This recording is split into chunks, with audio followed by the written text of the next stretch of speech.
AP మద్యం కేసులో YCP MP Mithun రెడ్డిని తొలి రోజు 4 గంటల పాటు విచారించారు సిట్ అధికారులు. 2 రోజుల పాటు కస్టడీలో భాగంగా ఉదయం 11 గంటల నుంచి మధ్యాహ్నం 3 గంటల వరకు సాగింది. మొత్తం 50కి పైగా ప్రశ్నలను మిథున్ రెడ్డికి సంధించినట్లుగా తెలుస్తోంది. కానీ ఏ ఒక్కదానికి ఆయన సరిగ్గా సమాధానం చెప్పలేదని తెలుస్తోంది. ఒక్కో మద్యం కేసుకు 150 నుంచి 600 చొప్పున వసూలు చేశారని, ఎవరు మీకు ఆదేశాలు ఇచ్చారని ప్రశ్నించగా అలాంటిదేమీ లేదని చెప్పినట్లుగా సమాచారం. ఆటోమేటెడ్ విధానంలో ఉన్న మద్యం సరఫరా ఆర్డర్ల జారీ విధానాన్ని ఒత్తిడి చేసి మాన్యువల్ విధానానికి ఎందుకు మార్పించారని ప్రశ్నించిన సమయంలో ఆయన మౌనం వహించినట్లుగా తెలుస్తోంది. PLR ఖాతాలోకి 5 కోట్లు ఎందుకు జమ అయ్యాయని ప్రశ్నించగా అవి లిక్కర్ డబ్బులు కావని చెప్పినట్లుగా తెలుస్తోంది. వైసీపీ హయాంలో ఏ హోదాలో మీరు నూతన మద్యం రూపకల్పనలో భాగమయ్యారన్న ప్రశ్నకు అలాంటిదేమీ లేదని చెప్పినట్లు తెలుస్తోంది. తాను ఎవరిని ప్రలోభ పెట్టలేదని మిథున్ రెడ్డి సమాధానం ఇచ్చినట్లుగా సమాచారం. తొలి రోజు 50కి పైగా ప్రశ్నలు సంధించగా ఇవాళ ఎటువంటి ప్రశ్నలు అడుగుతారన్న ఉత్కంఠ నెలకొంది.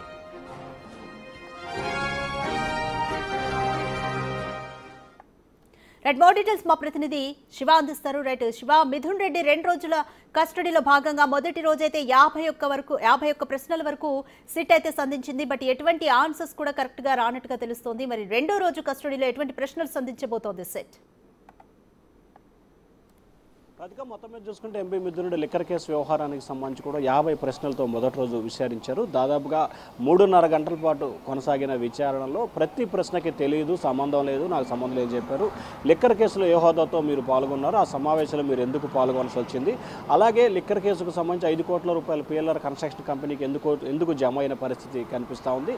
అలాగే రాజ్ రెడ్డి అలాగే మిథున్ రెడ్డిగా ఉన్న మీరు ఎందుకు అతనితో భేటీ అయ్యారు, అలాగే డైరెక్ట్గా మనీకి అంటే ఏదైతే ఆన్లైన్ ట్రాన్సాక్షన్ కాకుండా డైరెక్ట్గా క్యాష్ అండ్ క్యారియర్ విధానాన్ని అమలు చేయడానికి మీ పాత్ర ఉన్నట్లు చెప్పారు. ఎందుకు మీరు ఇన్వాల్వ్ అయ్యారు, అది ఎందుకు చెప్పాల్సి వచ్చింది, ఎవరి డైరెక్షన్లో ఇది చెప్పారు అనే దానికి సంబంధించి కూడా పూర్తి స్థాయిలో ప్రశ్నల పరంపర కొనసాగించింది. తనకు సంబంధం లేదు, తాను పాల్గొనలేదు, రకరకాల అంశాలకు సంబంధించి నేను పార్లమెంటు పార్టీ నేత, ఎంపీని, అలాగే వైఎస్ఆర్సీపీ పార్టీలో కీలకమైన వ్యక్తి కాబట్టి ప్రతి అంశాలు ప్రతి సమస్యలు కూడా నా దృష్టిలోకి వస్తాయి, వాటి దృష్టిలో పెట్టుకునే సమావేశాల్లో పాల్గొనవచ్చు, దానిపై మాట్లాడుండొచ్చు.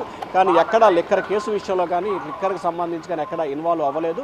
తనకు సంబంధించిన ఆర్థికపరమైన లావాదేవీల్లో భాగంగానే 5 కోట్ల రూపాయల ట్రాన్స్ఫర్ జరిగింది.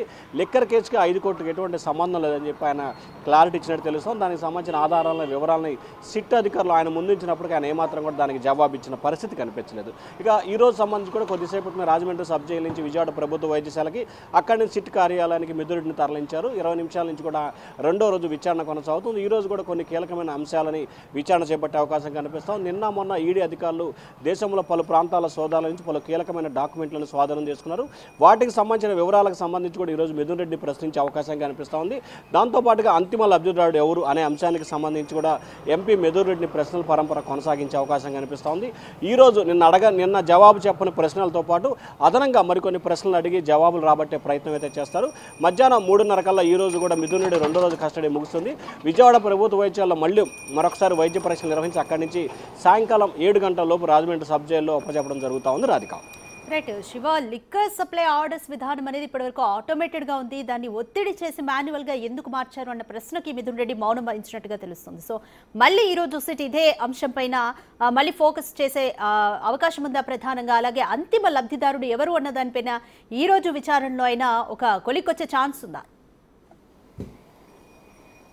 ఖచ్చితంగా, ఎందుకంటే అంతిమ లబ్ధిదారుడు ఎవరు అనే దానికి సంబంధించి మాత్రమే నిన్న ఈరోజు ప్రశ్నల పరంపర కొనసాగే అవకాశం కనిపిస్తూ ఉంది. ఆటోమేటిక్గా ఉన్న విధానాన్ని మాన్యువల్ చేయడంలో మీరు పాత్ర కీలకంగా ఉందనేది సిట్ అధికారులు అడిగిన ప్రశ్న. దానికి తెలియదు, సమాధానం చెప్పని పరిస్థితి కనిపిస్తాం, తనకు సంబంధం లేదనే అంశాన్ని ప్రధానంగా చెప్పారు. నిన్న ఏ ప్రశ్నలకైతే ఆయన సమాధానం చెప్పలేదో ఆ ప్రశ్నలన్నింటినీ కూడా ఈరోజు అడగటంతో పాటు మరికొన్ని ప్రశ్నల్ని అంటే అంతిమ లబ్ధిదారుడు ఎవరనేది తేల్చే పనిలోనే సిట్టు కీలకంగా దృష్టి పెట్టింది. దానికి అనుగుణంగానే మిథున్ రెడ్డిపై కొన్ని ప్రశ్నల పరంపర కొనసాగే అవకాశం కనిపిస్తూ ఉంది. దాదాపుగా నిన్న 50 ప్రశ్నలకి 47 పైగా ప్రశ్నలకు ఆయన జవాబు చెప్పలేదని తెలుస్తోంది.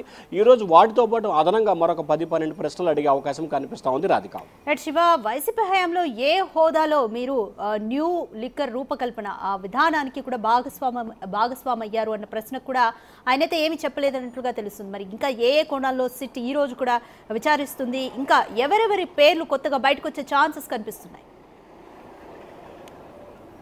ఖచ్చితంగా మిథున్ రెడ్డికి సంబంధించి కూడా సిట్ అధికారులకి ఆయన విచారణకి సహకరించే అవకాశాలు చాలా తక్కువగా ఉన్నాయని చెప్పుకోవచ్చు. ఎందుకంటే నిన్న 50 ప్రశ్నలు అడిగినప్పుడు 1-2 ప్రశ్నలకే తెలీదు, నాకు సంబంధం లేదు అనే అంశాలకు మాత్రమే జవాబు చెప్పాడు. సో ఈరోజు కూడా సిట్ అధికారులు ఎన్ని ప్రశ్నలు వేసినా, ఎవరి పేరు రాబట్టాలని ప్రయత్నం చేసినా, అంతిమ లబ్ధిదారుడు ఎవరని చెప్పి ఎన్నిసార్లు అడిగినా కానీ మిథున్ రెడ్డి తెలియదు, తనకు సంబంధం లేదనే అంశాన్ని పదే పదే చెప్పే అవకాశాలు అయితే ఎక్కువగా కనిపిస్తున్నాయి. అయితే సిట్ అధికారులు విచారణ సమయంలో ఈరోజు మిథున్ రెడ్డి నిన్న సహకరించలేదు, ఈరోజు కూడా సహకరిస్తాడనే ఆశ సిట్ అధికారులు కూడా కనిపించట్లేదు. సో ఖచ్చితంగా ఇవాళ ఆయన విచారణకు సహకరించకపోతే గనక మరొకసారి మిథున్ రెడ్డిని కస్టడీ కోరే అవకాశాలు కూడా కనిపిస్తున్నాయి. ఖచ్చితంగా మిగిలిన వాటికి సంబంధించి ఈరోజు మొత్తం 60 నుంచి 65 ప్రశ్నల్ని సిట్ అధికారులు ఆయన అయితే ప్రశ్నించే అవకాశం కనిపిస్తూ ఉంది. అంతిమ లబ్ధిదారుడు ఎవరు, ఏ హోదాతో మీరు మాన్యువల్ నుంచి ఆటోమేటిక్ దాంట్లో పాల్గొన్నారు, ఎందుకు మీరు రిక్కర్ పాలసీలు ఇన్వాల్వ్ అయ్యారు, ఎందుకు 5 కోట్లు మీ అకౌంట్లో పడ్డాయి అనే అంశాలని ప్రధానంగా సిట్ అధికారులు అయితే ఫోకస్ చేశారు. ఈరోజు కూడా ఆయన సమాధానం చెప్తాడా, లేకపోతే తెలియదు, నాకు సంబంధం లేదు, నేను పాల్గొలేదని చెప్తాడనే దానికి సంబంధించి కూడా క్లారిటీ రావాల్సిన పరిస్థితి కనిపిస్తూ ఉంది. రాధిక, రెడ్డి శివ, ఈ రోజు కూడా విచారణకు సహకరించకపోతే మళ్ళీ కస్టడీని పొడిగించడానికి సిట్ అధికారులు కోరే ఛాన్స్ ఉందా? ఒకవేళ అడిగితే ఎన్ని రోజులు కస్టడీ కోరొచ్చు? ఇప్పటికే 5 రోజుల పాటు కస్టడీకి ఇవ్వాలని చెప్పి కూడా సిట్ అధికారులు విజయవాడ ఏసీబీ న్యాయస్థానంలో పిటిషన్ వేశారు. ఇరు వర్గాల వాదనలు విన్న తర్వాత 2 రోజులు కస్టడీకి అనుమతిస్తూ నిర్ణయం తీసుకుంది. సో ఈ నేపథ్యంలో నిన్న విచారణకు సహకరించలేదు, ఈరోజు విచారణకు సహకరిస్తాడా లేదా అనే దానికి సంబంధించి సాయంకాలానికి కానీ రేపటికి కానీ క్లారిటీ వస్తుంది. సో ఆయన విచారణకి సహకరిస్తే సరాసరి, ఒకవేళ విచారణకు సహకరించకపోతే మిథున్ రెడ్డి విచారణ తమకు ఏమాత్రం సహకరించట్లేదు, మరొకసారి కస్టడీకి కావాలని చెప్పి రేపు కానీ ఎల్లుండి కానీ సిట్ అధికారులు మరొక పిటిషన్ ఏసీబీ న్యాయస్థానంలో 5 రోజుల పాటు కస్టడీకి కావాలని చెప్పి రెండోసారి కూడా కోరుతారు.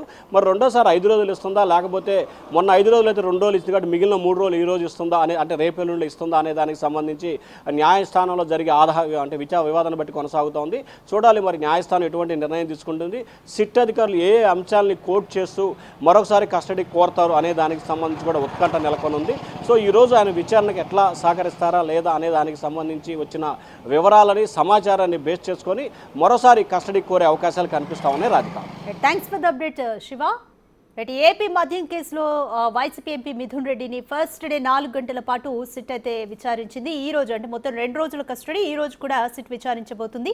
నిన్న 51 ప్రశ్నలు మిథున్ రెడ్డి ముందు ఉంచారు, బట్ దేనికి కూడా సరిగ్గా ఆన్సర్స్ అయితే రాలేదు. మరి ఈ రోజు కూడా విచారణకు సహకరించకపోతే మళ్ళీ కస్టడీకి తీసుకునే ఛాన్స్ ఉందా ఏంటి అనేది చూడాలి.